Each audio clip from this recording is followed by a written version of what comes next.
Hey peeps, it's Carmeon Hamilton, Memphis-based interior designer, HGTV talent and host extraordinaire, and a girl that just loves to have a good cocktail every now and then, especially if we're having crafts. Welcome back to Crafts, Cocktails, and Conversations with Carmeon Hamilton. This week, I am joined by a very lovely, talented, and close friend of mine, the one and only Frances Berry Moreno. Ladies and gentlemen, let's give her a round of applause. Like that was the best lead-in I've ever had. So you guys, you should all know who Frances is because you've seen her work in every single project of mine and all throughout my house. I have more Frances artwork than any other artist in my life, number one, because she keeps giving it to me for free.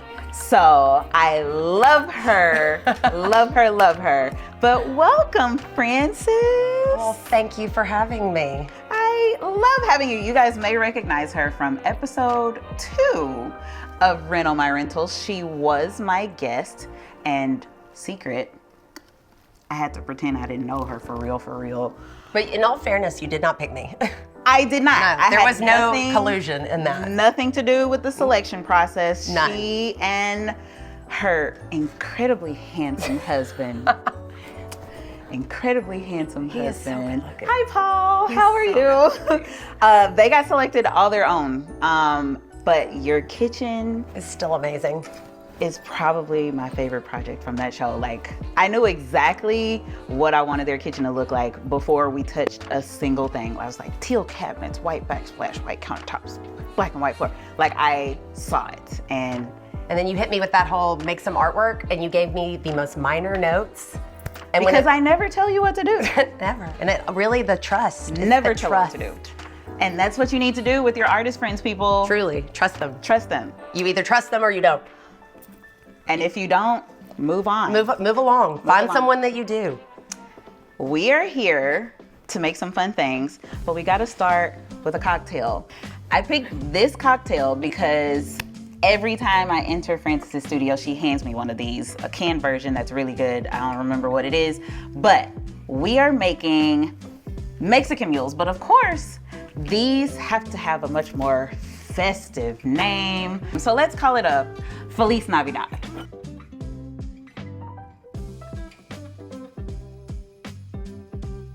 All right, so Frances, you have the ice. We'll start with ice. This cocktail is very simple to make. Fill us up. There's one for me, and that one can be yours.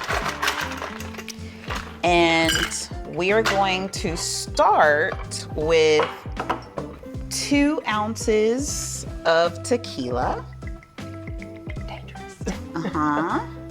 And maybe just I can't see it over the ice yet, so a little bit more. That's kind of my rule. If I can't see it amongst the ice, it's not enough in the glass. And I see mine, but I'm still gonna put a little bit more in there. And literally the only other ingredient, some ginger beer. I will do the honors. A little bit for you and the rest for me. Let's garnish with a squeeze of lime. You can take one of those. Groovy. Yep. A little squeeze of lime. And you can actually just drop that right on in. That's what I like to do. And yep, go for some mint. One for you, one for me. I like to pull my leaves off. No I've not spoons, done no as good a seeds. job. Let's now Do I have to smack it around like you? take your mint and activate it. You just This is a smack new it. one for me, truly. But now you can smell it. Usually I just Or you could do that. like a crazy Crushing. person. But that Crushing seriously, activates the oils. who You knew get that some- slapping mint Yeah, you can rough it up a little bit. Oh, it smells so good. and then just in? Toss that in. Okay. You know what? Give it a little whirl. Don't have to stir. And this one, to finish off the festivities, I like to garnish with a little candy cane. You know, it's mint, so a little peppermint flavor. A little sprinkle on top, a little bit for me, Yeah, I'm definitely gonna let you do that because again, a little bit for you. artist hands. Yeah, A little bit for artist you, hands. a little bit for me, a little bit more for me. I mean, come on. And I mean, oh, yeah. Just a bit. Just a bit. There we go. There we Okay. go. And of course, if you're really feeling festive and to make it cute, I mean, it's a candy cane. Take the plastic off your candy canes before you dip them in. They make great stirrers. So I also feel like there should be more winter drinks that have like, you know, you get the umbrella and you get the pineapple and you get all the summer drinks that have all of the fluffery. More winter drinks. more winter drinks with candy canes, please. Or just anything. Or candy, period. I don't know. There's not a lot of things that you're gonna, I'm trying to think of something. Hot toddy. There you go. That one works. Replace the cinnamon stick with the I'm a little bit stick, anxious about this right you here. know, and stir, and this, you know, it's cute. But yes, stir a little bit and cheers, clink. Okay, that's actually really delicious, and I don't even drink tequila. You don't drink tequila. I wasn't gonna tell you, until now.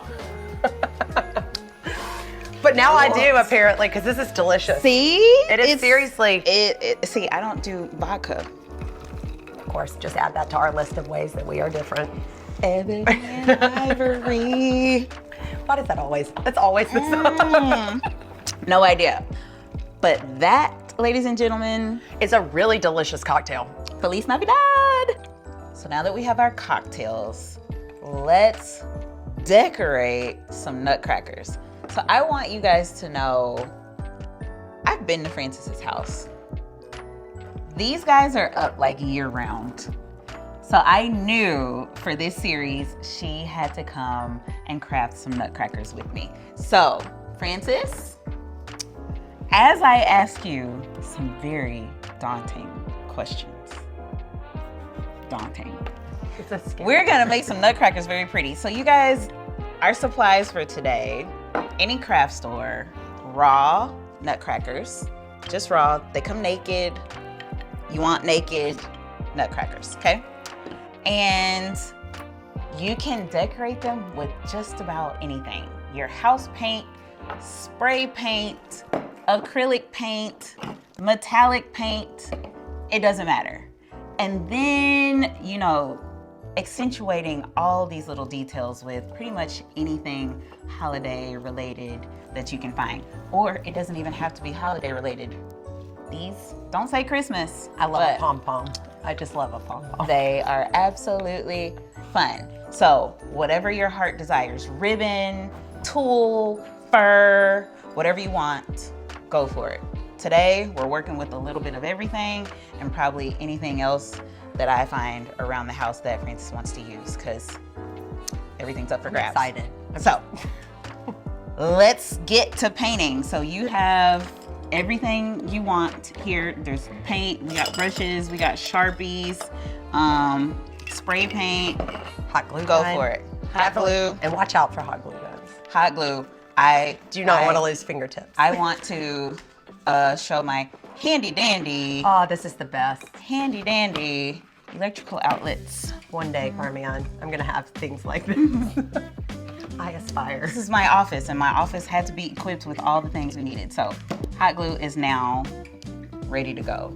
Here, let me put some No blurry. plastic or something under that, even though the tape's perfectly fine. But anyway, Can we talk about this paint and where you got it from? It's got fun names, but I've never seen this. Colin, There you go. we love Target. Okay. Hi, Target. Call me. Frances. What are we doing? You're Okay. asking me daunting Yes, questions. paint and make something Okay. while I'm asking questions. This part I'm so much more comfortable with Yes, than you the do daunting that. questions. But you can also hear, you're a good gum chewer and walker at the same time. No. I would never be able to like pat my head and my stomach. What? That stomach, you know? Yeah, Can I you know do she's that? not, which is why I said it. But anyway, as we didn't get our supplies together, what do I want to do with mine? Question number 1. Okay.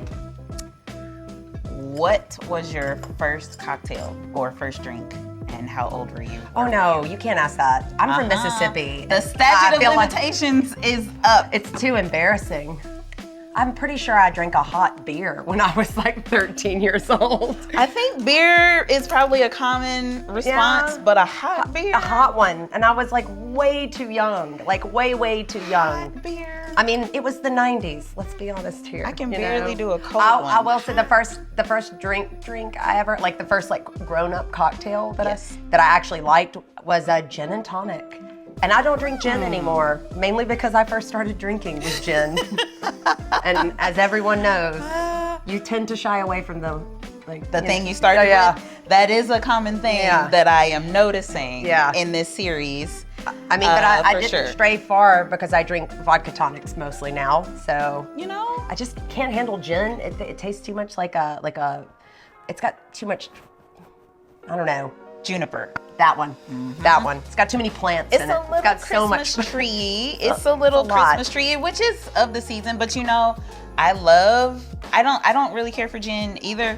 But the one that I actually like and appreciate because they did it right without it making it so Christmas tree is Old Dominic's. Really? Yeah. I mean, I like their vodka too, so. See? Local Okay, fave, I'm sorry to interrupt you. What? But I'm so nervous about You don't have to pour. But can I trade with you and let you do another one? Because this seems like not something you want to let me do. Are you not a responsible I'm not a responsible pourer. Okay. Not a responsible with cocktails pourer, either. That's fine. And neither is Carmeon apparently, because this is actually. I keep going back to it. It's so good. I can at least pour. I can paint, pour, and sip at the same time. Well, so multitasker. All right, so. Let me get them a fun hairdo. Got question number 1 out of the way, but I want the people to know, you said you're from Mississippi. Yes, I am. You are from Mississippi. How long have you been in Memphis? Since 2009. 2009, and what brought you to Memphis? I moved home after college. Okay. And my college was Alabama. Alabama. And I forgive her. Oh, okay, Arkansas. And I drove across the country with my cousin for like several months, and then I came back to my parents, and my mom and dad were like, you got to leave. You just got to leave. You got put out? Yeah. Oh, they were like, we love you, and I was like, but the amenities here are really popping. Parental amenities. The amenities. I don't have to buy my own toilet paper. That'll do it. Yeah. And then so since I'm an artist and I had planned on working for myself, I started looking at places to live, and of course I wanted to be close to my family. Okay.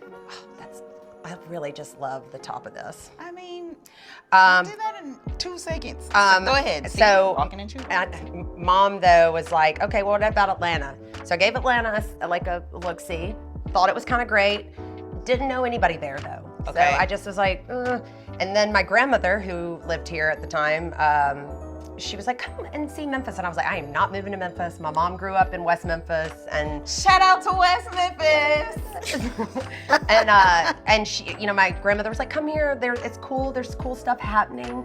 And I went and looked at an apartment, and it was in my price range, and it was like the nicest apartment I'd ever seen. Leave it to Memphis to be affordable city. I keep telling you guys. It had like 15-foot ceilings. It was at the Lofts at South Bluffs, and so it was just the nicest. Okay. And everything I'd seen in Atlanta was kind of like meh. So I was like, if I'm gonna have to, work someplace, I might as well work someplace where my apartment's super nice. Yeah, I wanted to be close to my family as well, because I think it's a pretty common theme around here that all of us love our families. Indeed we do. Even when they make us crazy. Mm-hmm. And so that's the reason Memphis is like a safe distance from my hometown. It's like far enough, it's close enough that I can get there in an afternoon. It's far enough away that my mama is gonna have to give me a heads up on the way, even though, let's be honest here, she is so too cool for me. I beg her to come hang out all the time, and she never does. She even knocks when she's outside my front door. Like, even if I know That's a good mama. No, I know it is, but at the same time, I'm like, Mom, come be my friend. She's like, I'm good. I'm just good. Like, cool. I'm good. Cool. So Frances' mom is also a very talented interior designer. Yes, she is. She is. And the feeling is mutual right back at you, Carm. So love it. Okay, so been in Memphis since 2009. Yes. And have you always been a solopreneur artist making money solely off their artwork? I mean, yes, but not in the way that I am now. Yeah, I know. So, I mean, I was a photographer for a really long time. I know, right? Really? I sold all my cameras the first semester of graduate school. Sold all your cameras? Yeah, because they told me I was not good. They said, because I didn't have any, like, meaning behind my work. I wanted to be, like, a formalist photographer. I just wanted to take pretty pictures of, like, really beautiful light and, like... And then I saw that picture of the Syrian kid that washed up on shore, and everybody just went back to their dinner after they saw it. They just like, and I was like, well, I'm never going to take a photograph of anything that's going to be more impactful than that. Wow. And then I started doing pretty much everything else. All the digital work I did. I do remember your digital art. I didn't know you started in photography. Yes, I did. Can I start moving along to other things? Get all of your things. Okay. I do have, I need you to have at least this guy. Oh, where's he going in my things? He needs like a... Noted. All right, thank you. And maybe like a little berry or two, because those are pretty cute. Yeah, because the berry needs to cover up the ugly part of the I feel like he's got on like some like slutty sleeves. I feel like he needs some black leggings. Fingerless gloves. Fingerless gloves. He needs some fishnets. Okay, how did you get from photography to your nudity? All of the naked ladies? Your naked ladies. The naked ladies that are fabulous. I featured one of Frances's huge, like 7-foot tall pieces in an installation that I did for apartment therapy last year. That is 2022. Apartment therapy small cool. And it was probably the most talked about piece of artwork. No, it wasn't. You had the entire... You had those great yarn pieces. The yarn pieces were cool. Were amazing. They were cool. People knew to ask where I got the yarn piece from. They also knew to ask who was the artist behind this humongous 7-foot tall naked lady. And I love the piece. I love all of your naked ladies because any woman can see herself in her. Like, they're typically headless. If they have a head, they don't have a face. And they're abstract enough. Some of them have, 3 or 4 arms or 3 or 4 legs, something. But they're my favorite type of almost portraiture, but not exact. I love portrait art, but I like it when it's not quite. It got classified as portrait art without a face. No face. No face. Figure art, portrait, whatever you want to call it, but I love it. So, how did I get into that?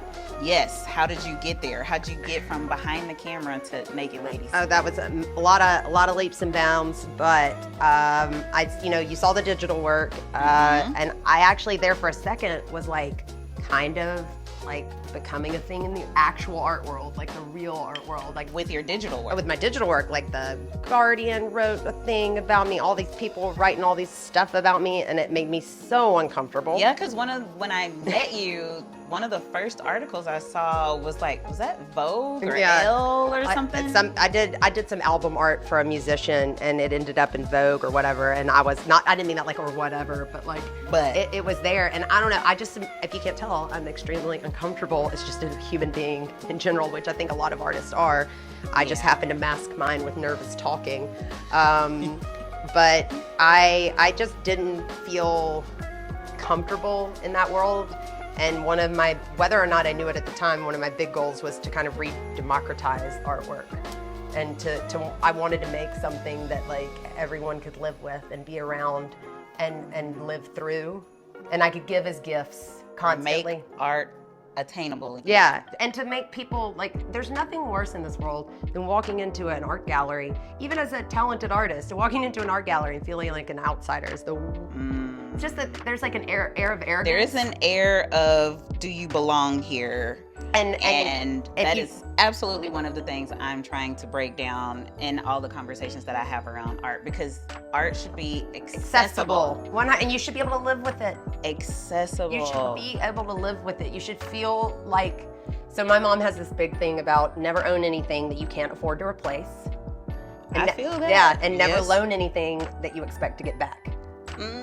And so one of the things that I've always tried to really adhere to is the first one, which is never owning anything that you can't afford to replace, and making people feel as though that like I have given my all to a piece and it is one of a kind, but they can still, if their house were to flood or burn down, we can come up with something else, right? Yeah. Like call me. yes, And we can make you something we can else. figure it. We can make you a better version. We'll figure it out, because at the end of the day, I know I haven't made my masterpiece yet.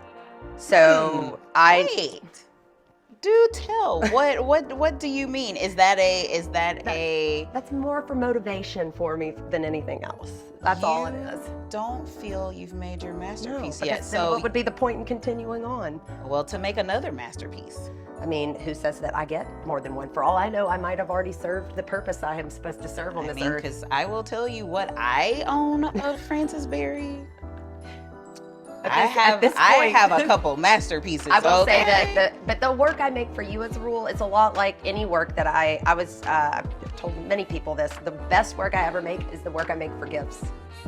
Yes. And the piece that's in your kitchen is one of my favorites, because it was like very much a specific moment in time that piece happened. And it was a big moment in your life, and just being able to watch you from a distance, like overcome and grow and change, and this house being a part of you the whole time. It felt, look, just goose flesh all over my prison tattoos. Yes, Frances, in the middle of our landscaping project and pool build, and I shared a ton of it on Instagram. You can check it out in my stories. Look for it very soon. I don't know how soon, but look for it on YouTube one day. That was actually supposed to kick off. That was what was supposed to kick off my YouTube channel. And then the holidays rolled around, and here we are. So, but Frances, Frances created the most amazing and personal piece of work. You guys know I absolutely love my house, the home that we built here. We didn't build it. It ultimately has just become. I feel like you kind of, in a way, did. I mean, it's so different than it did looked when I first met you, and like. I have built it. It's grown with you too. It's grown, and we built it from love. It was an old 1970s house, and I loved it from the day we met it, because it was still in mostly original condition. Still in mostly original condition, and I knew I could put our stamp on it. And once the landscaping started, that was like the beginning of the end of this house's transformation. We're finally outside, and the decisions that I made for that outdoor transformation are the first decisions that I made on my own. That was really what it, because I knew, and I honestly, and I knew that was something y'all had talked about for so long, and watching you do it on your own, there's like something about like I don't know, it's so empowering. It is, because I knew that, especially as a female homeowner. And if you don't know a little backstory, I lost my husband, Marcus Hamilton, 2 years ago. Who I happen to love as well. Who she loved and created artwork for Marcus. Also, always gave me so much backsass with like all sorts of opinions. I love to debate that man. I mean, the most opinionated man. The most opinionated, but in the best way. Yes, in the best way. But the landscaping project was kicking off right before he passed away, and so it was something I had to do on my own. And making those decisions alone was both, of course it's sad a little bit, but it was also very empowering. I felt like it was cathartic for you almost. I can do this. I know what my house needs. I know what I want. I know what he would have wanted, and I also feel like he expected you to finish. And did. He did. And I did that shit. You did. It's so good. It's so good. Why do you think I put the Hamiltons on the beef? Hamiltons. Yeah, it's so y'all's house. So we've sidetracked, but yes, it is. That is one of my favorite pieces, because I made it as a gift. So, is there some scissors? Can I interrupt and ask that? Yep. You see what I'm doing over here? You see me? I'm making hair. Making hair. So no, I do not think I have made my masterpiece yet. Okay. But I do think I have made some beautiful pieces. There is no one that could. I've made people who commission work get amazing work from me, but at the same time, there's a level of intimacy that exists in that piece in your kitchen. Because I didn't even know you were making that piece. I had no idea what was happening. Didn't I show up like 3 weeks before your birthday because I can't stand it? And was like, here you go. I can't stand a surprise. She surprised me with it. I gave her zero instruction, and she took the essence of Carmeon Hamilton, the essence of this house, the essence of the process of the pool build and landscaping project and all that stuff, and it is in that piece.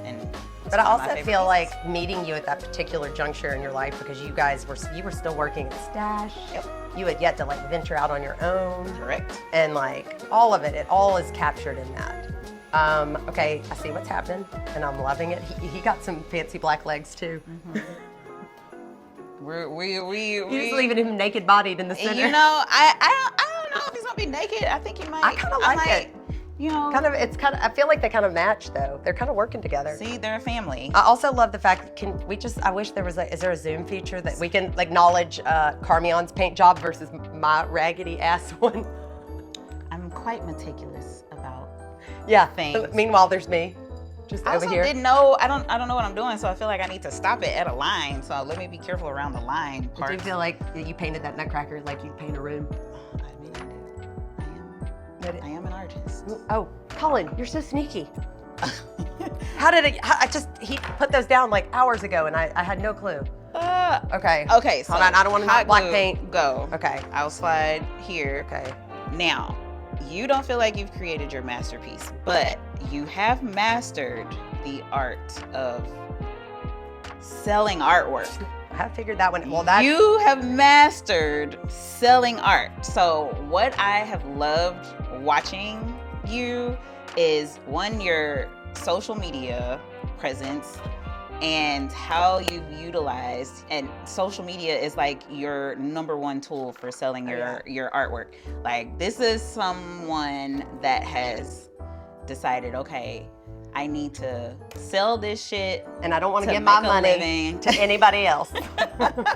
Like, has thwarted the whole gallery thing, with the exception of a couple of friends that own spaces. Yep, fun gallery space situations. And not to knock a gallery, because look, if I were selling pieces for like $100,000, I'm sure a gallery would make sense. Yeah, because I don't know if you guys know, like, artists putting their work in a gallery, like a gallery will come and ask for 50%. 50%. So that's pretty standard. 60% sometimes in bigger cities. So yeah, that's why a lot of artists are like, how am I trying to get my money? I'm gonna sell this on Instagram. I'm gonna sell this on my own website. My website, yeah. Galleries are an amazing avenue, especially for introducing artists' work to new audiences, or even educating people on buying art. But when it comes to selling art, I'm sorry, I didn't mean to interrupt you, but I burnt my fingertips off earlier today, so I'm not exactly nimble over here. Do you need help? You need some Q-tips. I need some tweezers. Here, use the end of the hair.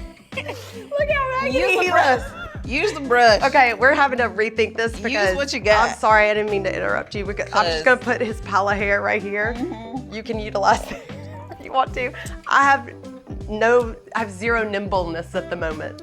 Do you? I'm figuring things out. I'm figuring things out. Look, I'm gonna go ahead with this. Okay, you do things. Accoutrement you told me I need on my hat. But galleries are amazing in lots of capacities. Yes. But when it comes to making a living as an artist, it can be a bit of a hindrance. So a lot of artists, that's why they sell them direct to consumer, the way Frances does. And also, Frances has understood mass selling. This lady will line up 10 pieces of paper and knock out 10 pieces of artwork in an hour, and now she got 10 pieces of work for sale instead of one. So please tell me what happened to make me this way? Yes, this manic creator. Like, I gotta get as much done as possible. Is it the need to sell, or does your brain work like that? Do you just need to create in that pace, at that pace? I think that's a couple of things. So, one, My father manufactures furniture, so that's what I grew up around. I grew up around a lot of like small business talk and understanding that liquidity, like cash flow, is essential. It's important. It's super important. And even though I'm math illiterate and not a business person at all, I have intuitively kind of picked up on. People. Yeah, well, and I've kind of intuitively just picked up on the way the market works and understanding that. Understanding demographics as far as like who I'm selling to. And it turns out that there is a massive amount of people who are normally going to go and spend what money they can spend on art. They're going to spend it like home goods or like a, see, I told you that was going to be. But it's like people between, they can't spend $5,000 to $10,000 in an art gallery, but they can spend more than, $100. Yeah. There is a limitless number of these people who are being underserved by the art world. Even people on Instagram aren't even realizing this. Y'all hear this market research. You're hearing the I don't know about market research. It's nothing professional. It is definitely just, I'm like, out here. But that's how you figure it out. Like, okay, everybody is going to get their shit from Target and Home Goods. How much does it cost? And how do I get some of that market share?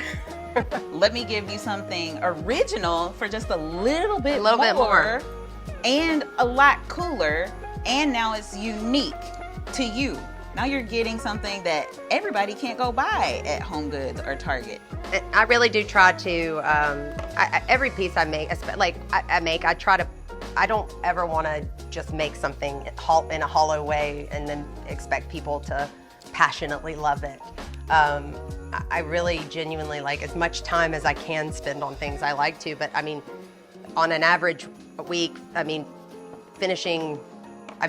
for getting ready for Black Friday, I think I either finished or made somewhere between 60 and 80 pieces week before last in one. I know that sounds crazy. In a week? Yeah, but like, and that's not repros, it's not reproduced work. That's just, because once I get in the zone, I get going and I can just, I don't know. Are you one of those artists that's up all night? Like, no. Nope. I go to the gym. I go to the gym at 10. I get to the studio by like 11:30. I'm there until about 6 or 7 o'clock at night, and then I cook dinner and I go to bed by 10.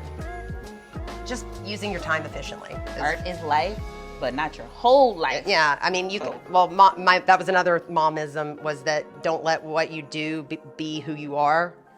So I need to get your mom on that. Yeah, okay. She would be so much more insightful.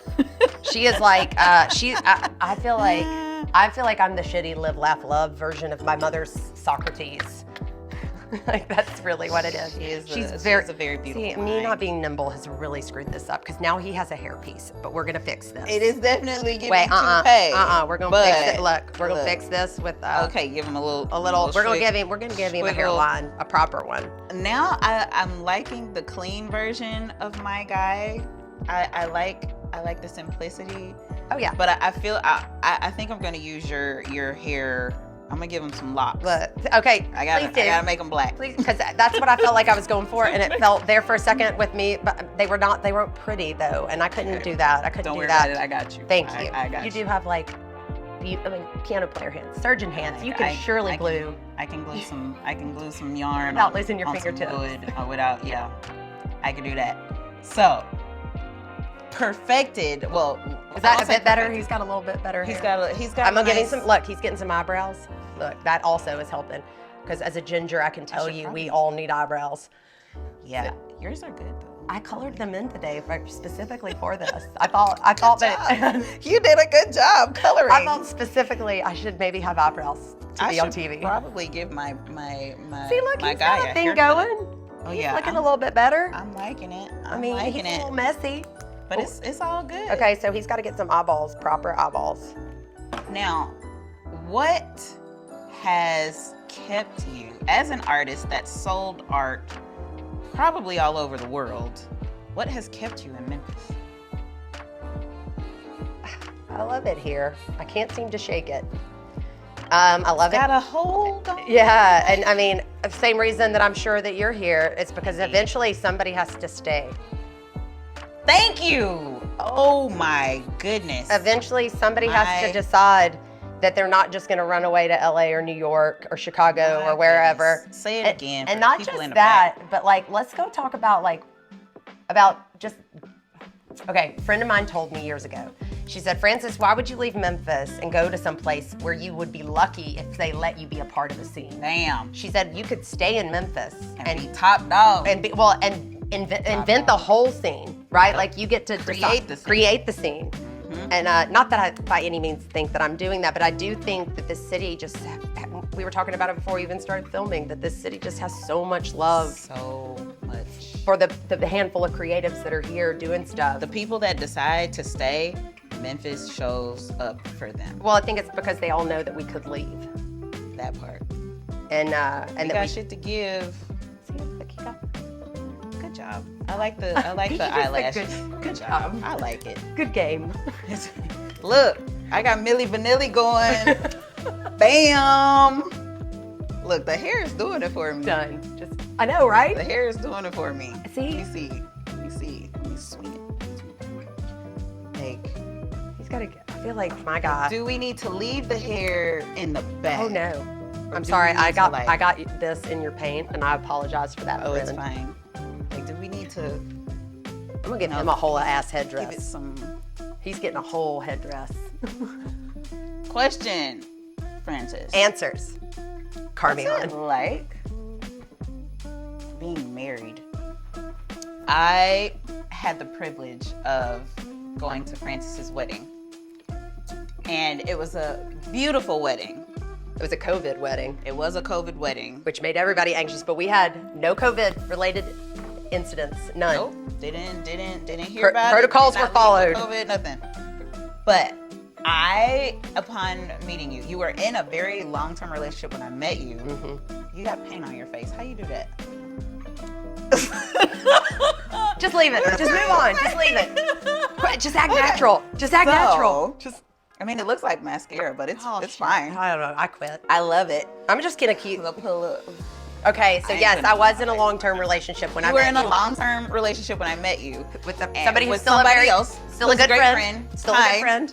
And then you met a scuba diver. On Tinder. And got married. I was like. And he's great.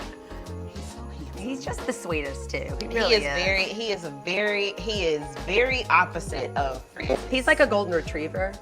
A little bit. He is just so friendly. He gives lab. He does. He's just like, he really is my opposite. He is, for as here as I am, he's so chill. And he puts up with me, so I'm like into it. What is marriage like for you? Like amazing. What about it gets you out of your art studio and at home by 7? Yes. Because for once, okay, so there was something I kind of realized when I met Paul, and that was that, and my best friend Captain and I talk about this a lot because Hi Captain.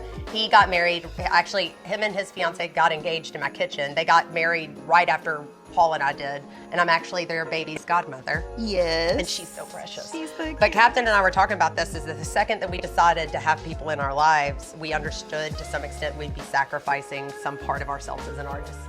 We met people who we wanted to give that energy to. And there's a reason you hear so many stories of artists that have like the saddest, like Picasso was, everything's Picasso and Dali, all of these folks that just have like horrible relationships. Their kids hate them, and it's because they never made that conscious decision to value something as much as they value the work. That makes a lot of sense. Yeah. That's a great point. And so I understood when I married Paul that I was never gonna quite maybe reach the heights of being an artist. Not that he was making me not have them or anything like that, but that I was never gonna quite be the artist that I maybe could be, because I actually had something in my life that was as important. So as far as being married and being an artist, I'm also married to somebody who loves what they do. Yes. He loves what he does, and he does the coolest stuff. Real life Aquaman. Real life Aquaman. He literally spent all summer in the Pacific recovering World War II soldiers. So, okay. See, we went full Chiquita Banana. And we go from soldiers to Chiquita banana. Full Chiquita banana. But I'm liking what's happening. I like the varied greenery. Can I see what's happening here? I had to paint his chin. I had to give him a chin so I could put the grill. Oh, I know what else. Grill on top of it. We're all over the place. Yes, but I am loving this. I could cocktails and crafts every night. That's why we're here. That's why we do what we do on my version of crafts and cocktails. Oh, you don't have the dexterity with fingernails to do this. I normally don't have much, and I am at 0% right now. I'm at negative dexterity. There we go. This is why I have and nails. I just need that right there. And there we go. There's I just need a little bit of that and a little blush. A little bit of blush. He just needed a little bit of something. I need my grill to pop. It's just a little bit of there. I need some. Why do I feel like these crafts are right here are like your other ones have probably been fancier than this? He's pretty cute. We weren't looking for fancy. He's pretty cute. We weren't looking for fancy. I just needed something to do while I was drinking this cocktail with my friend. That's why we're here. I do love. People will understand. You can make these look however you want them to look. I'm also gonna give him some little. Also, invite your friends over and make funny nutcrackers and make pretty nutcrackers. Make Chiquita banana nutcrackers. Just make the nutcrackers. Buy the paint and the nutcrackers, and don't make the nutcrackers. Just mix it all up with your friends. I agree. Gathering. It's the holidays. So is this going to continue after the holidays? Because if there is, I would like to be on a repeat episode because I could be great at some Easter crafts. I'm just saying. We'll bring you back in the spring. All right, let's get these. He's getting little epaulets. Okay, that's cute. Let me finish my grill. He's going to get a little ribbon. And little star thing. Now, as we finish these, I'm going to hit you with some rapid fire questions. Do it. Okay. Wings or barbecue? Can I say neither? Ooh! Why? I might be one of the only people in the history of people that don't like wings. I guess barbecue, maybe, but like You don't like wings? My husband is obsessed with them, so is everybody in my family. I am weirded out by like the. Do you eat meat with bones in it? Not really. Okay, so I know. It's a lot of us. More than There's one a lot of us. I'm not the only one. It's crazy to me. I do know people that don't eat meat with bones. It's like it feels like you do know it was an animal. So no, I mean, and I'm not a vegetarian. Right, I do know that too. But it's like it's the act of gnawing on something, and I'm not even a texture person. I eat everything. Like I'm not. It's something about wings. And Paul loves them. He's always like, "Let's order wings." I'm like, "I'm good, bro. I'm good." All right. Question 2. Question 2. If this is morbid, but if you failed to exist tomorrow. Oh, okay. What's your favorite piece of art you've created? It's actually in my studio. Doesn't have a name. It is a naked lady sitting in a chair with a wonky purple floor underneath her. It has a cat clock in the background. I think I can send it so y'all can drop it in right here. So why is she your favorite? Compositionally, she's excellent. Technically, she's excellent. What's the story behind the cat clock? I don't know. It just felt weirdly nostalgic, even though I didn't grow up around cat clocks. I was gonna say, I thought you were about to tell me in my grandmother's house. Oh hell no, there no. was this cat on the wall. No. And this cat just came out of nowhere. It was like, think about it, like we're like all the kids' movies. Like we were born at basically the same time. I'm a little bit older than you, but like barely. Yeah, the movies from the late '80s, early '90s, the cat clocks in the background with the tail. With the tail swinging. Oh, yeah, that I don't know. It just like registers with me. It's so like it's still childhood reminiscent. Yeah, but like not from like anything specifically for me. It's just like a collective memory, I suppose. I don't know. Okay. And I also just love the fact that it combines actual, like very much like a classical nude form in some parts of her body, and then like the more abstracted, like multiple legs and arms parts. Okay. But she has a face too. I know. She stays pretty hidden. I don't really bring out all of the stuff. Like the internet is a scary place to put things that you love. So true. So I try not to share That's things. how I feel about my kid. Yeah, but like I try not to share things with the world that I love too much because I don't ever want to put anything up and let people's commentary affect how I feel about it. So I keep a lot That's to myself. Fair. That's fair. All right. All right. That's fair. Okay. Last question while I give my man some eyeballs. He needs fingers. What is your definition of success? You know, I got asked that at Young, Gifted, and Dope too, and I was like, a moment when the monetary side of things meets the actual honest side of things, right? When what you're doing is what you love to do and it's being rewarded monetarily, but you're being really honest about it. Because I think that's something that we're all guided by our audience to some extent, even if we don't want to be. And that's the reason why you like a lot of the musicians that people love the most are the ones who feel free to just get out here and do whatever the hell they want to, regardless of what their audience thinks. They're the ones that are the longest lasting. It's the people who make the same shit over and over again because that's what their audience wants them to make that end up stuck. Yeah. And so I think that that's what real success would be, is if I could be honestly who I want to be, like, and make what I want to make, and the money was there. I love that. My definition of success is that Nutcracker. Because it's beautiful. I'm sorry. Fail. This is not my definition of success. Okay, absolutely not. I thought it was pretty good. He just needs some eyelashes. He's not done. He's not but done. I mean, he ain't it either. But like they could be like a team. A little bit. They march together. They're just in the same direction. Because this right here is what happens when you're hype squad for your friend group. This is what happens. You end up like out here. Like if you're here, we'll be there. And this is how we exist. I would call this episode successful. So okay. Thank you for joining me. I'm like, and I didn't get paint on Carmeon's pretty table. Fun. You didn't. Good job. Cheers. And enough tequila for me.